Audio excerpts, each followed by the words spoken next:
যে বঙ্গবন্ধুর বাসাতে যখন গেলেন সেখানে বঙ্গবন্ধু পুরো ব্যাপারটাকে মিটমাট করলেন এই বলে যে প্রথমে মাফ চাইতে বললেন গাজীকে, গাজী মাফ চাইলো এবং গাজীকে যা বলার বললেন, প্লাস মেজর ডালিমকে এবং নিম্মিকে অর্থাৎ ডালিমের ওয়াইফকে এই বলে কথা দিলেন যে গাজীর বিচার হবে।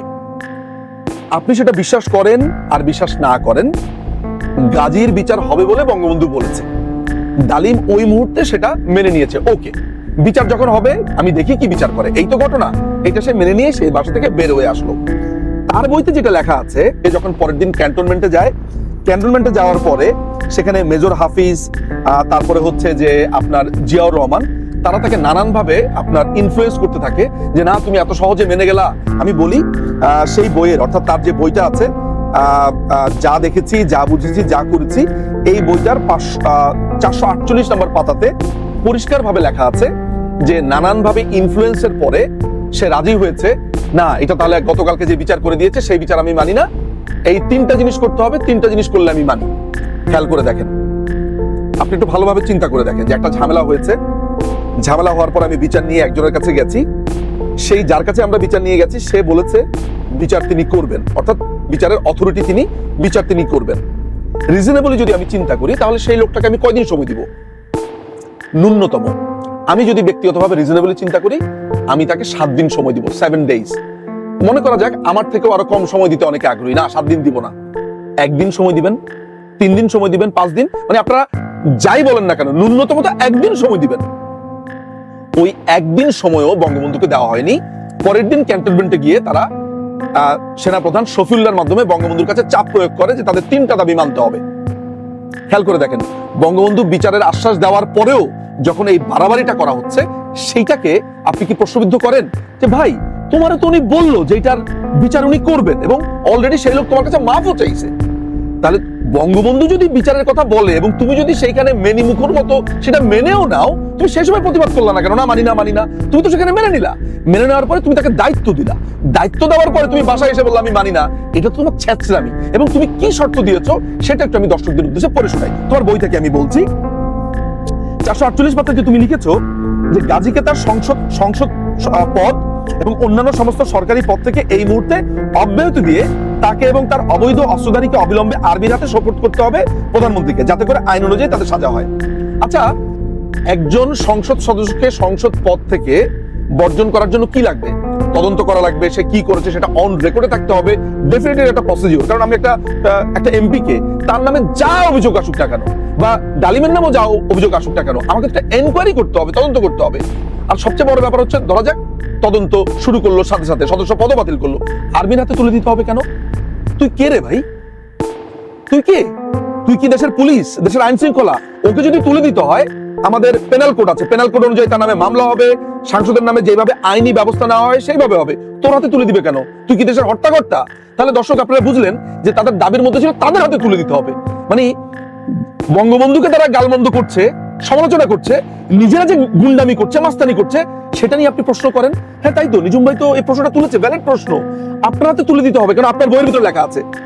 2 নাম্বার যুক্তি, গতরাতের সমস্ত ঘটনা সব প্রচার মাধ্যমগুলোর মাধ্যমে দেশের জনগণকে অবগত করবার অনুমতি দিতে হবে প্রধানমন্ত্রীকে, অর্থাৎ সমস্ত পত্রিকার ভিতরে এটা লিখতে হবে, অনুমতি দিতে হবে।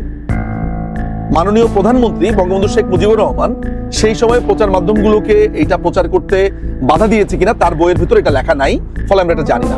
সবচেয়ে বড় ব্যাপার হচ্ছে একটা সাবজুডিস ম্যাটার যেটা অলরেডি বলা হচ্ছে, যেটার বিচার হচ্ছে, সেটা প্রচার মাধ্যমগুলোতে এনে আপনার ধান্দাটা আসলে কি ছিল?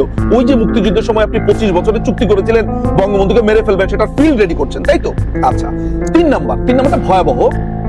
সেটা বলছে যেহেতু গাজী আওয়ামী লীগের সদস্য, সেই পরিপ্রেক্ষিতে পার্টি প্রধান হিসেবে প্রধানমন্ত্রীকে ব্যক্তিগতভাবে মেজর ডালিম এবং তার স্ত্রীর কাছে ক্ষমা চাইতে হবে।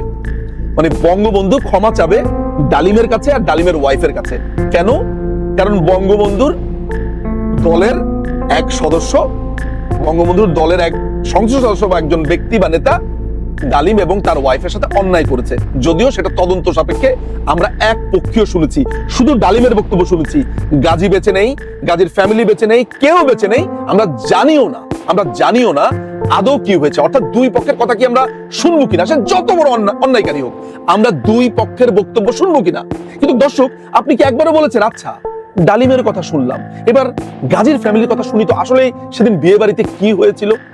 আপনারা কিন্তু সেটা শুনতে চাননি, আপনারা ডালিমের কথাই বারবার বিশ্বাস করছেন। এটা একটা অদ্ভুত একটা ব্যাপার। মানে আমি যাদেরকে দেখেছি তারা এটা মেনে নিয়েছে যে আচ্ছা বুঝলাম এটা ডালিমের কথাই মনে সত্য, কিন্তু আপনার অপর পক্ষের কথা, অথচ আপনার ন্যায় বিচারের কথা বলেন, আপনার সাম্যের কথা বলেন, মানবিক মর্যাদার কথা বলেন, আপনার সম অধিকারের কথা বলেন, সংবিধানের কথা বলেন, অথচ আপনারা দুই পক্ষের কথা শুনতে রাজি না। এখন গাজীর করা একটা অপরাধ যদি হয়ে থাকে, ধরা যাক অপরাধ হয়েছে, সেটার জন্য বঙ্গবন্ধু ক্ষমা চাইবে কেন?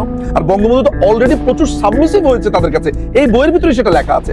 এবং আরেকটা আশ্চর্য জিনিস ডালিমের বক্তব্য থেকে আমরা দেখেছি, সেটা হলো গাজী যখন ডালিমের ফ্যামিলিকে গাড়িতে উঠালো, ডালিমের ভাষ্য অনুযায়ী, যদিও আমরা গাজীর পরিবার বা গাজীর ভাষ্য আমরা জানি না, তখন গাজীর ফ্যামিলির যারা যারা ছিল গাজীর বাসাতে, আর্মি তাদেরকে নিয়ে এসেছে আপনার ক্যান্টনমেন্টে বা তাদের ডেরাতে। আমার কথা হচ্ছে, আমি যদি আজকে একটা অন্যায় করি, তাহলে সেটার জন্য আমার বোনকে, মাকে গ্রেফতার করা হবে কেন? তাকে তুলে নিয়ে আসা হবে কেন? ধরা যাক আপনাদের মধ্যে কেউ একজন অন্যায় করলো, কাউকে খুন করলো, যে খুন করেছে আমরা তার শাস্তি নিশ্চিত করব, তার বিচার প্রক্রিয়ার ভেতর দিয়ে সে যাবে। সেই লোকের মা বাবাকে আমরা তুলে নিয়ে আসবো কেন ক্যান্টনমেন্টে?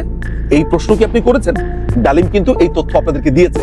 ফলে আমার কাছে মনে হয় যে ডালিমের এই পুরো লাইফ যেন লাইভ না, এটা তার অপরাধের জবানবন্দি এবং তার কৃতকর্মের প্রত্যেকটা ডে টু ডে বর্ণনা। তো আপনারা এই প্রশ্নগুলো যখন করছেন, তখন আমি আপনাদেরকে একটা পাল্টা প্রশ্ন করতে চাই। যেই লোকটা বলছে যে আমি সেনা পরিষদ গঠন করেছি, এই বইয়ের ভিতরে পরিষ্কারভাবে লেখা আছে এই সেনা পরিষদ ছিল খুবই গোপন, খুবই তারা ভেতরে ভেতরে কাজ করতো, সৈনিকদেরকে তারা ইনফ্লুয়েন্স করতো, সৈনিকদেরকে তারা ইনসাইট করতো যাতে সরকারের বিরুদ্ধে কথা বলে। আচ্ছা, সেনাবাহিনীতে চাকরি করা অবস্থাতে আপনি যদি একটা গোপন সংগঠন করেন, আপনার শাস্তি কি? আপনাদের মধ্যে যারা আপনাদের ভাই বোন আত্মীয় স্বজন যারা সেনাবাহিনীর মধ্যে আছেন বা সশস্ত্র বাহিনীর মধ্যে চাকরি করেন, তাদেরকে একটু জিজ্ঞেস করবেন তো, যে যদি সেনাবাহিনীতে চাকরিরত অবস্থাতে কোনো মানুষ গোপনে সরকার উৎখাতের জন্য, বা সরকার উৎখাত না, গোপনে আরেকটা সংগঠন করে, সে সেটা করতে পারে কিনা এবং সেটার জন্য তার শাস্তি কি? ও কিন্তু অকপটে সেটা স্বীকার করছে। কখন থেকে সে সেনা পরিষদটা গঠন করেছে? মুক্তিযুদ্ধের সময় থেকে, যখনও পর্যন্ত অ্যাপারেন্টলি বঙ্গবন্ধু জেলে বন্দী, মানে বঙ্গবন্ধু জেলে বন্দী থাকা অবস্থাতে, পাকিস্তানের জেলে বন্দী থাকা অবস্থাতে তাকে অপরাধীও বানানো হলো এবং বঙ্গবন্ধুকে উৎখাতের ষড়যন্ত্র করলো। এখন আপনি আমাকে বলেন যে আমি আপনাকে কি বলবো? একটা মানুষকে আপনি দেশ শাসন করবার কোনো সুযোগ না দিয়ে তিনি বন্দী থাকা অবস্থাতে আপনি ধরে নিলেন যে তার বিচার করতে হবে, তাকে উৎখাত করতে হবে, তখনও মুক্তিযুদ্ধ চলছে। আমি আপনাদেরকে আর কি বলবো, আর কতভাবে বোঝাবো? যদি আমার মনে হয় যে ইউ আর স্মার্ট এনাফ, আমার ধারণা আপনারা এটা বুঝেছেন, এই প্রশ্নগুলো আপনারা করবেন। তার মানে সে একটা গোপন দলের সদস্য ছিল এবং সেই গোপন দলের সদস্য স্বীকার করছে। আরেকটা ইন্টারেস্টিং তথ্য আমার মনে হয় আপনাদের জন্য একটু দেওয়া প্রয়োজন, যেটা আমার কাছে আরো বেশি গুরুত্বপূর্ণ। সেখানে হচ্ছে যে তার বন্ধু এসপি মাহবুব, এইটা কালকের লাইভে বলেনি কিন্তু তার বইয়ের ভিতরে লেখা আছে, তার বন্ধু এসপি মাহবুব একদিন ডালিমকে ডাকলো, ডেকে বললো যে দেখো, আমরা সিরাজ শিকদারের পার্টির, অর্থাৎ যে পূর্ব বাংলা কমিউনিস্ট পার্টি বলছি তো, সর্বহারা পার্টির সিরাজ শিকদারের একটা পার্টি ছিল যারা বাংলাদেশের সেই সময় ফাঁড়ি লুট করতো, সংসদ সদস্যদেরকে খুন করতো, আওয়ামী লীগের নেতা কর্মীদেরকে খুন করতো, ধর্ষণ করতো। এই বই সেটার বর্ণনা আছে, যদিও ডালিম বলেন এটা কারা করতো, কিন্তু এই অপরাধের বর্ণনাগুলো আছে। এখন যখন সেই দলের কয়েকজন সদস্যকে ধরা হলো, ইন্টারোগেশন সেলে তারা ডালিমের নাম বলেছে যে ডালিম তাদের সাথে আছে। এসপি মাহবুব তখন ডালিমকে ডাক দিয়ে বললো যে দেখো ডালিম, আমি এই অপরাধীদেরকে ধরার পরে ওদের নোটবুকে তোমার নাম পাওয়া গেছে, প্লাস তারা তোমার নাম বলেছে। মাথায় রাখবেন, এটা কিন্তু আমি বানিয়ে বলছি না, এই বইয়ে বলছি। এই বইয়ের কত নম্বর পেজে? এই বইয়ের 469 নম্বর পেজে যা দেখেছি, যা বুঝেছি, যা করেছি। এটা কত এডিশন? এটা হলো আপনার 2004-এর এডিশনের যে বইটা নবজাগরণ প্রকাশনী থেকে বের হয়েছিল, এটা মনে হয় এখন অ্যাভেলেবেল পাওয়া যেতে পারে। আচ্ছা, ডালিম তখন তার বইয়ের ভিতরে লিখছে যে আমি এই কথা শুনে ভরকে গেলাম, অর্থাৎ আমাকে যখন বলল যে সিরাজ শিকদারের যে কোনো সময় সিরাজ শিকদার গ্রেফতার হতে পারে, তার বিপদ হতে পারে, সে তখন এখানে বলছে আমি সাথে সাথে হাই কমান্ডকে জানিয়ে দিলাম। এখন আপনি আমাকে বলেন বা আপনারা আমাকে বলেন যে একজন সেনাবাহিনীর অফিসার, তার সাথে একটা খুনের ডাকাত পার্টি সিরাজ শিকদারের সাথে যোগাযোগ, যদি যোগাযোগ না থাকে তাহলে হাইকমান্ডকে সে কিভাবে জানিয়ে দিয়েছে? এখানে লেখা আছে বইয়ের ভিতরে, কি লিখেছে? সংবাদটা যত তাড়াতাড়ি সম্ভব সংশ্লিষ্ট মহলে পৌঁছে দিতে হবে, সাবধানের মান নেই। পরদিনই খবরটা জায়গা মতো পৌঁছে দিয়ে সাবধান করে দেওয়া হয়েছিল। তার মানে এই ডালিম, এই খুনি ডালিম, বঙ্গবন্ধুর খুনি ডালিম, তার সাথে শুধু সে সেনা পরিষদই গঠন করেনি, সে শিয়ার শিকদারের পার্টিও করতো, তাদের সাথে সংযোগ ছিল। এই মোটা দাগে এই প্রশ্নগুলো করলাম, আরো অনেক ছোট ছোট ছোট ছোট ইস্যু নিয়ে আপনার সাথে আলোচনা করা যায়, কিন্তু মোটা দাগে এই প্রশ্নগুলো আমার মাথায় এসেছে এবং আমার মনে হয় এই প্রশ্নগুলো ডালিমকে করা দরকার। এছাড়াও সে বলেছে যে শহীদের সংখ্যা নিয়ে কথা বলেছে, বুদ্ধিজীবীদেরকে হত্যা নাকি ভারতীয়রা করেছে, পাকিস্তানিরা করেনি। মানে পুরো শরীরের ভেতরে সে মুক্তিযুদ্ধের তকমা নিয়ে ঘুরছে, বীরুত্তম নাম নিয়ে ঘুরছে, কিন্তু এই খুনিটা কমপ্লিটলি মুক্তিযুদ্ধকে অস্বীকার করে, কমপ্লিটলি সে মুক্তিযুদ্ধকে মানে না। মুক্তিযুদ্ধ চলা অবস্থা